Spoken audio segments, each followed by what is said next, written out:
Hi everyone!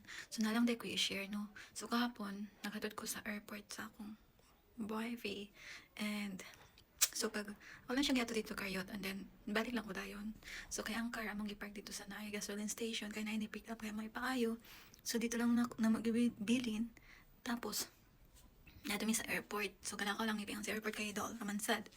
So ako siyang gihatod dito and then pag galakaw ko pabalik sa highway kay matang lagi ko og tricycle or jeepney paingon sa market kay mo sorry pa ko og lumageti. So ang akong experience dito is well galakaw ko nagsunod ko sa kababae nga gahatod sad siya sa iyang husband sa airport and then nitingog yung phone kay na siya call. So nilingi siya na gasunod ko niya, very friendly siya, mura siya nakailan na siya nako nga dugay na. So niana siya nako nga, hoy gatod sad kasi mga boyfriend anak ko. Oo. Tingnan na siya, ay ako po, gatod ko sa kumbana, taga-asa ka, na ako Valencia. Diniana siya nga, ay ako taga-ano ko, taga San Jose. Tapos, bigla siyang nag-grab sa akong diri, oh. Akong gikahitan, marag feeling niya is close me. That feeling. Ako di naman ko snubber. Lalo na pagkailanan ako ang tao, di ko snubber, very hinagad ko. Pero katumangod siya, is dili na ko siya kaila, very stranger siya niya. Ni-grab siya sa ako, ang sa akong arm, like, feeling, kaila siya na ako, and nahadlok ko, ano yung i-grab nga. First time pa man namo nga nagkakita or first time, stranger, total stranger na she grab me. She feels like, nakuha siya, nalipay siya. She feels like happy nga. Nagkailaming duha. I don't know why. So nga to. And then, well, experience na ko sa iya din. Naman siya katawag. So, iya sang gikon. Kita, syempre, nitawag sa iya. So, yung tatong gitagad before na ako, diba? Kaya I am the stranger at that time. So ako siyang babay, aday sa ako, mag-unar ako nimo. Kay napang siya katawag, galing iyang phone. Like that. And mauto, ako siya biyaon. I was shocked, you know. Ang ingon ato to siya.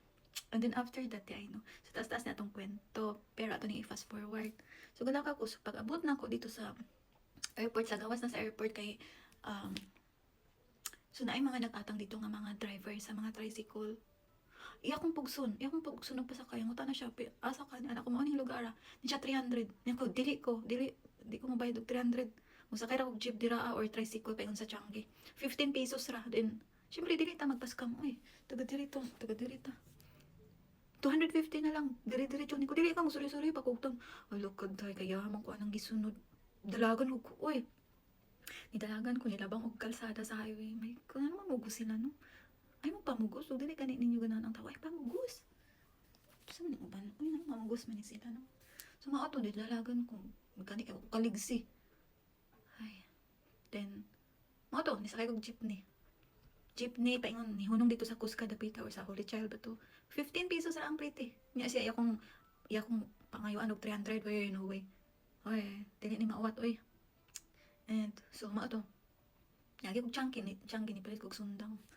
Ano man ato, mauto ni sakay tricycle, paingon diri 60 pesos ra, o 15 plus 60. Pila? 75 pesos niya akong pangayuan og 300. Maura to. Bye. Thank you for watching.